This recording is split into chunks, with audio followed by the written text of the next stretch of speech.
Bismillahirrahmanirrahim. Assalamualaikum warahmatullahi wabarakatuh. Alhamdulillahirabbil alamin. Wa asyhadu an la ilaha illallah wahdahu la syarika lah. Ilahul awwalin wal akhirin. Qayyumus samawati wal ardin. وأشهد أن نبينا محمدا عبده ورسوله صلى الله عليه وعلى آله وأصحابه ومن تبعهم بإحسان إلى يوم الدين وسلم تسليما كثيرا. Hadirin hadirat muslimin kaum muslimat, jemaah salat zuhur yang dimuliakan oleh Allah Tabaraka wa Ta'ala, bersyukur kita kepada Allah Azza wa Jalla atas limpahan nikmat karunia yang senantiasa dicurahkan dan dilimpahkan oleh Allah Tabaraka wa Ta'ala kepada kita semua, sehingga dengan itulah kita bisa hadir ke tempat yang mulia ini dengan tujuan memenuhi panggilan adzan, melakukan salat secara berjamaah bersama kaum muslimin. Karena melakukan salat secara berjamaah bersama kaum muslimin merupakan perintah yang diperintahkan oleh Allah Tabaraka wa Ta'ala, dan juga merupakan perintah yang sangat dianjurkan oleh Nabi kita yang tercinta alaihi salatu wassalam. Salat dan salam tercurahkan untuk Rasulullah sallallahu alaihi wasallam, tercurahkan juga salam salam untuk keluarga Nabi, seluruh para sahabatnya ridwanullahi alaihim ajma'in, wa man tabi'ahum bi ihsanin ila yaumiddin. Ma'asyiral ikhwah, hadirin hadirat kaum muslimin kaum muslimat yang dimuliakan oleh Allah Tabaraka wa Ta'ala. Telah beberapa hari berlalu bulan Dzulhijjah, ma'asyiral muslimin, bulan yang di dalamnya kaum muslimin melakukan salah satu daripada ibadah yang mulia yang dijadikan bagian daripada ruknun min arkanil Islam al-khamsah, satu di antara rukun Islam yang 5. Kita berdoa kepada Allah Azza wa Jalla, semoga seluruh kaum muslimin kembali ke negeri-negeri mereka, dosa-dosanya telah digugurkan oleh Allah Tabaraka wa Ta'ala. Berlalu bulan Dzulhijjah, datang bulan Muharram. Bulan Muharram masih disebut bulan di antara bulan-bulan haram yang disebutkan oleh Allah Tabaraka wa Ta'ala di dalam Al-Quran. Inna iddatash shuhuri indallahi 12 syahran fi kitabillah yawma khalaqas samawati wal arda minha arba'atun hurum. Di antara ibadah yang dianjurkan di dalam bulan Muharram ini, ma'asyiral muslimin, tentu seluruh ibadah dianjurkan kapanpun dimanapun. Tapi ada ibadah-ibadah yang lebih ditekankan, yang datang keutamaan di dalamnya disebutkan oleh Nabi sallallahu alaihi wasallam. Ini disampaikan oleh Nabi sallallahu alaihi wasallam di dalam sebuah hadis yang dikeluarkan oleh Imam Muslim di dalam kitab sahihnya. Nabi sallallahu alaihi wasallam mengatakan, "Afdhalus siyam ba'da Ramadan syahrullahil muharram." Seutama-utama puasa yang dilakukan oleh seorang hamba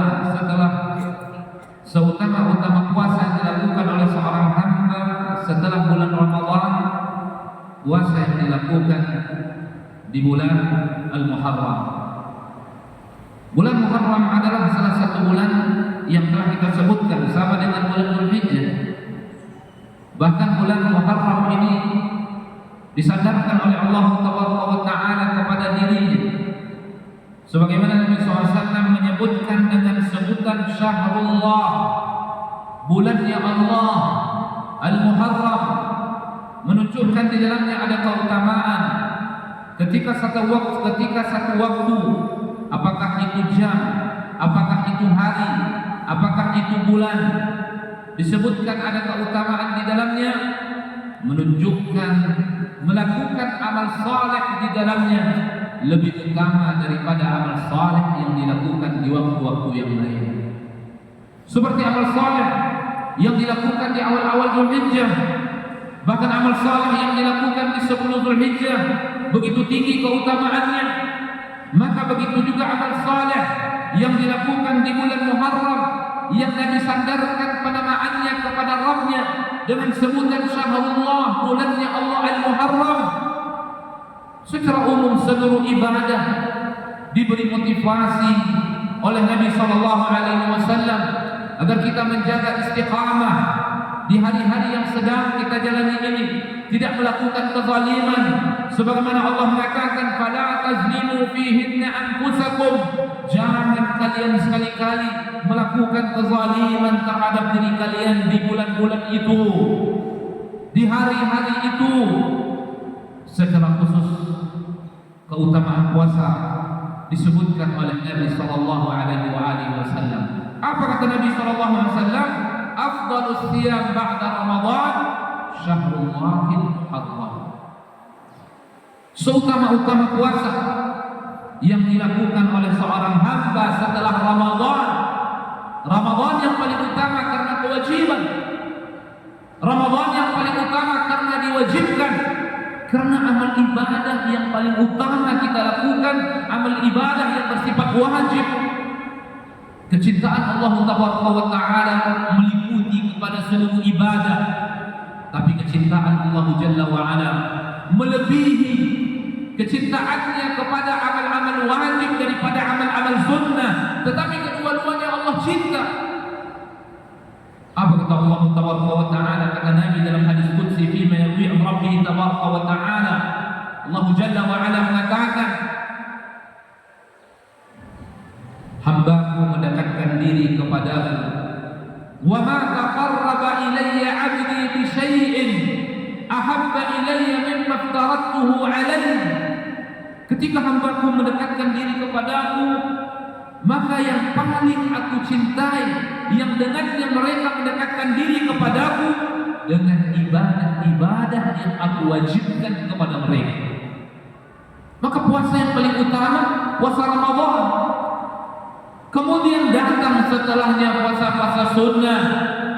Begitu banyak puasa yang disunnahkan, begitu banyak puasa yang dianjurkan, yang diberikan dorongan oleh Nabi SAW. Dan puasa yang begitu diutamakan, bahkan kedudukannya ba'da Ramadan, Syahrullahil Muharram, berpuasa di bulan Allah Al-Muharram. Jangan kita tinggalkan ibadah puasa di bulan ini, ma'asyiral muslimin. Kita jaga seluruh ibadah, kita jaga seluruh kebaikan. Jangan sampai kita melakukan kezaliman, baik kezaliman kepada diri kita, kezaliman kepada Allah, bahkan kezaliman kepada siapapun. Kemudian bersemangat kita melakukan pintu-pintu ibadah, pintu-pintu kebaikan, terutama ibadah yang disebutkan oleh Nabi, yang dikhususkan oleh Nabi SAW, yaitu puasa Syahrullahil Muharram. Jangan kita tinggalkan puasa di bulan yang mulia ini. Sesibuk apapun hari-hari yang kita jalani, marilah kita memiliki bagian untuk melakukan puasa. Apakah 1 minggu? Apakah 5 hari? Apakah 6 hari? Kemudian lebih khusus ma'asyiral muslimin, nanti begitu datang Asyura, Tasu'a, lebih dikhususkan oleh Nabi SAW, dijanjikan secara khusus pengampunan terhadap dosa yang disampaikan oleh Nabi SAW. Dengan melakukan puasa, menahan diri dari lapar, dari dahaga, dan dari seluruh yang bisa membatalkan puasa kita, kita diberikan kebaikan yang begitu melimpah oleh Allah Taala. Belum lagi keutamaan puasa secara umum kita dapatkan, ma'asyiral muslimin. Apa kata Nabi SAW? Man shama yawman fi sabilillah zahzahallahu wajhahu 'anil nar bidzalikal yawm 70 kharifan. Barang siapa yang berpuasa satu hari di jalan Allah, ikhlas karena Allah, Allah palingkan wajahnya dari neraka selama 70 tahun perjalanan, kata Nabi sallallahu alaihi wasallam. Yom wahid, satu hari. Bagaimana dengan 2 hari? Bagaimana dengan 3 hari? Bagaimana dengan 4 hari? Bagaimana dengan puasa yang lebih banyak dari itu? Sempatkan puasa ma'asyar muslimin, walaupun beberapa hari, agar kita mendapatkan keutamaan yang sangat luar biasa. Karena puasa yang sangat utama setelah Ramadan adalah puasa di bulan Allah yang disebut dengan Al-Muharram. Hadirin hadirat kaum muslimin kaum muslimat ini dimuliakan oleh Allah Azza wa Jalla. Kemudian yang penting, bahkan yang sangat penting kita ingat selalu, iktsarud doa. Jangan pernah kita lupa selalu bersandar kepada Allah Taala lewat doa yang kita panjatkan kepada Allah Azza wa Jalla. Di samping doa ini merupakan ibadah yang sangat utama. Bahkan Nabi menyebutkan doa ini adalah mukhul ibadah, intinya satu ibadah, otaknya satu ibadah. Doa begitu dicintai oleh Allah Taala. Bahkan di dalam sebuah hadis Nabi menyebutkan, laisa syai'un aqrab 'inda Allah Ta'ala min ad-du'a. Sebuah hadis yang dikeluarkan oleh Imam At-Tirmidzi di dalam kitabnya Kitabus Sunan. Tidak ada sesuatu yang kecintaan Allah kepadanya melebihi kecintaan Allah kepada doa yang dipanjatkan oleh seorang hamba kepada Rabb-Nya. Perbanyaklah doa kepada Allah Taala. Perbanyaklah meminta kepada Allah Taala. Rabbuna Jalla wa Ala berbeda dengan yang lain. Manusia kalau sering orang meminta kepadanya akan timbul rasa tidak suka di dalam dirinya. Mungkin sekali 2 kali orang meminta dia akan memberinya, 3 kali mungkin dia akan memberinya. Tapi begitu terus menerus sudah mulai dia merasa berat. Sudah mulai dia merasa mesti memberikan catatan kepada orang-orang yang suka meminta kepadanya. Tapi Rabbuna Jalla wa Ala, Allah Tabaraka wa Ta'ala, setiap seorang hamba meminta kepadanya, setiap seorang hamba berharap kepadanya, setiap seorang hamba bermohon kepadanya. Kedudukan seorang hamba tadi akan diangkat derajatnya oleh Allah Tabaraka wa Ta'ala. Karena Allah Jalla wa Ala akan semakin cinta kepada seorang hamba tadi. Semakin banyak seorang hamba berdoa meminta kepada Rabb-Nya, Rabb-Nya pun akan semakin cinta kepadanya. Oleh karenanya ada sebuah ungkapan yang disebutkan oleh Umar Ibn Khattab, di mana Umar mengatakan, sesungguhnya aku tidak peduli dengan pengkabulan dari doa yang aku panjatkan kepada Rabb-Ku, tetapi yang aku pedulikan adalah keinginanku di dalam berdoa kepada Allah Taala. Jangan kita urus urusan dikabulkan atau tidak, ma'asyarul muslimin. Hanya itu yang kita urus. Berharap kepada pengkabulan, iya. Setiap orang yang berdoa kepada Allah, dia mengharapkan pengkabulan. Dia mengharapkan doanya Allah terima. Akan tetapi ketika sibuk dengan itu, yang ketika Allah belum mengkabulkan, ujung-ujungnya seorang itu meninggalkan doa, Allah tidak ingin kita seperti itu. Dan jangan sibukkan diri kita dengan perkara-perkara demikian. Sibukkan diri kita dengan urusan doa kepada Allah Taala. 1 bulan belum Allah kabulkan, perkencang doa kita. 2 bulan belum Allah kabulkan, perkencang doa kita. 1 tahun belum Allah kabulkan, perkencang doa kita. Begitu seterusnya. Dan inilah kondisi orang-orang yang beriman. Karena sejatinya di dalam pengkabulan doa itu Allah tidak langsung, bisa jadi Allah tidak langsung mengkabulkan doa seorang hamba dengan secara kontan. Tetapi bisa jadi doa-doa itu dijadikan tabungan oleh Allah Taala untuk mengangkat derajatnya kelak di hadapan Allah Taala. Di bulan Muharram ini, apa yang mesti selalu kita perhatikan dalam doa kita, meminta kemudahan, bimbingan, taufik kepada Allah Taala dalam seluruh kebaikan-kebaikan yang kita lakukan. Mu'adz bin Jabal bertanya kepada Nabi tentang pintu-pintu kebaikan, dan sahabat-sahabat yang lain. Petuah Nabi Sallallahu Alaihi Wasallam memberikan motivasi para sahabat melakukan pintu-pintu kebaikan. Apa kata Nabi Sallallahu Alaihi Wasallam? Ihris ala ma yanfa'uk wasta'in billah. Bersemangatlah engkau, bersungguh-sungguhlah engkau melakukan apapun yang mendatangkan manfaat kepadamu, apalagi dalam perkara-perkara akhir.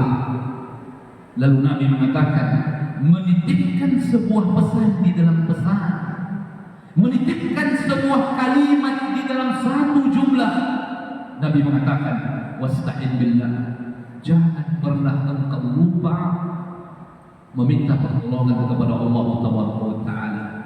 Jangankan untuk melakukan puasa di bulan Muharram ini, menahan lapar dari terbitnya fajar sampai terbenamnya matahari, tidak minum dari terbit fajar sampai terbenamnya matahari, menahan diri dari seluruh yang bisa membatalkan puasa kita dari terbit fajar sampai terbenamnya matahari, melakukan sekecil apapun dari perbuatan yang kita lakukan, wallahi kita tidak akan mampu melakukan kecuali atas izin Allah Taala. Begitu kita memasang pakaian kita, ingin berangkat ke pasar, ingin berangkat bekerja, kemudian kita sarungkan tangan kita ke lengan pakaian kita dan ingin mengancingkan pakaian kita, memasukkan ke lubangnya. Seringan-ringan perbuatan, seringan-ringan amalan, kalau Allah tidak inginkan kita mampu melakukan, wallahi kita tidak akan mampu melakukan. Berapa banyak orang masyarakat muslimin, begitu dia memasangkan pakaiannya ke badannya dan dia sudah masukkan lengannya, tetapi tiba-tiba badannya kabur dan tidak mampu masukkan kancingnya ke lubangnya. Berapa banyak orang yang memakai pakaian dan dia tidak mampu membukanya setelah itu, karena semuanya atas izin Allah Taala. Minta kemudahan, bimbingan kepada Allah Taala agar kita bersemangat melakukan ibadah di bulan yang dicintai oleh Allah Taala, terutama melakukan puasa di bulan yang disandarkan penamaannya oleh Nabi kepada Allah Taala. Wa akhiru da'wana alhamdulillahirabbil alamin. Assalamualaikum warahmatullahi wabarakatuh.